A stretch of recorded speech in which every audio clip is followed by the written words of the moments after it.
ಜವಾಬ್ದಾರಿ KCA RCB ಅವರಿದ್ದಾನೆ conduct ಮಾಡೋದು.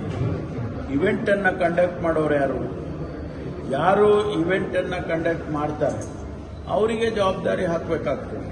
ಯಾಕೆಂದ್ರೆ ನಾವು ಅವ್ರಿಗೆ ಇವೆಂಟ್ ಮಾಡ್ತಾರೆ, ಸರ್ಕಾರ ಜವಾಬ್ದಾರಿ ತಗೊಳಕ್ಕಾಗುತ್ತೆ.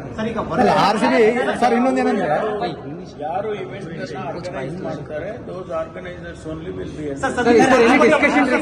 ಬಿ ಕೊಟ್ಟ ಬಳಿಕ ಇವತ್ತು ಮೀಟಿಂಗ್ ಆದ ಬಳಿಕ ನಿಮಗೆ ಅಲ್ಲಿ ಮ್ಯಾಚ್ ಆಡಿಸಬಹುದು ಅನುಕೂಲಕರವಾಗಿದೆ ಅಂತ ಅನ್ಸುತ್ತೆ ಸರ್ ನಿಮ್ಗೇನಾದ್ರೂ? ಅವರು ಎಕ್ಸ್ಪ್ಲೈನ್ ಮಾಡಿದ್ದಾರೆ, ಅದನ್ನು ನಾನು ಕ್ಯಾಬಿನೆಟ್ಗೆ ಎಕ್ಸ್ಪ್ಲೈನ್, ಯಾಕೆಂದ್ರೆ ಕ್ಯಾಬಿನೆಟ್ ನನಗೆ ಆಥರೈಸ್ ಮಾಡಿದ್ರು.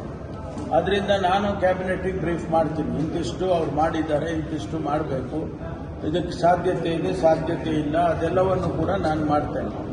ಮಾಡಿದ ಮೇಲೆ cabinet in its wisdom they will take A decision. ಶಿಫಾರಸು ಮಾಡುವಂತಹ ಅಂಶಗಳಲ್ಲಿ ಎಷ್ಟು ಪ್ರತಿಶತವನ್ನ ಈ ಒಂದು KCA RCB ಇಲ್ಲಿವರೆಗೂ ಪೂರೈಸಿದೆ ಸರ್? ಅಲ್ಲ, ಪರ್ಸೆಂಟೇಜ್ ಹೇಳಕ್ ಬರೋದಿಲ್ಲ. ನಾನು ಹೇಳಿದ್ನಲ್ಲ ಈಗ, some of them are short term, some of them are medium and long term.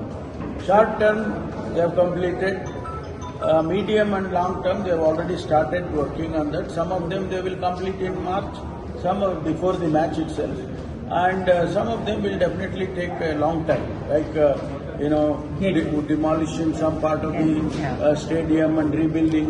Those kind of things definitely will take at least 6 to 8 months or 1 year. And those are the things which are not so much required for the match. But sir, RCB management, has they given any deadline saying if these kind of infrastructural issues, if it gets addressed by this, we can as a management also think about it? Any deadline. It is their deadline. BCCI may have given a deadline to RCB. Yeah. But not to us.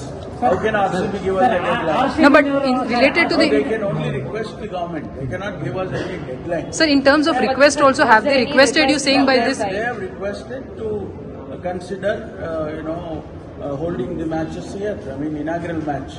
Okay. ಇಷ್ಟೆಲ್ಲ ಡೆವಲಪ್ಮೆಂಟ್ಗಳು ಆದ್ಮೇಲೆ ಮ್ಯಾಚ್ಗೆ ಅನುಮತಿ ಕೊಡೋದ್ರ ಬಗ್ಗೆ ಸರ್ಕಾರ ಎಷ್ಟು ಆಸಕ್ತಿಯನ್ನು ವ್ಯಕ್ತಪಡಿಸುತ್ತೆ? ಅದು cabinet ಆದ್ಮೇಲೆ ಗೊತ್ತಾಯ್ತು.